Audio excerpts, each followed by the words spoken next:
habibiylarim, bugun sizlar bilan spot lifter bilan tanishtirib o'taman.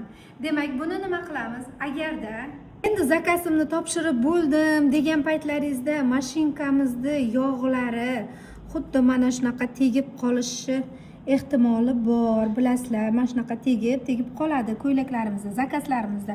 Topshirishga yaqin qolgan vaqtda bu sport lifter nima qiladi bizga? Olamiz buni.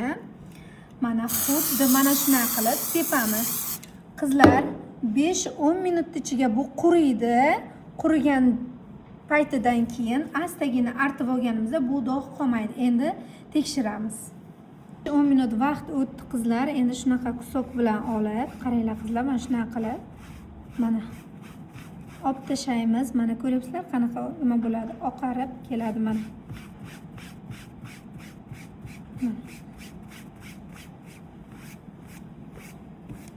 Ko'rdilaringmi? Dog' qolmadi. Hali yana ham qurigani yo'q bu. Yaxshilab quritib, buni keyin olib tashlasalaring, mana mo'y tomizgan mo'yimiz yo'q qizlar. Zo'r usulda mana screenshot qilib olinglar. Spot liftingni qayerdan olgansiz deb so'rashlaringiz mumkin. Mana hech narsa qolmadi qizlar. Buni Jukki Surxondaryo do'konidan olganman. 100 ming so'm turadi. Men aytsalaring, sizlarga kelishtirib ham beradilar. Xayr, salomat bo'linglar.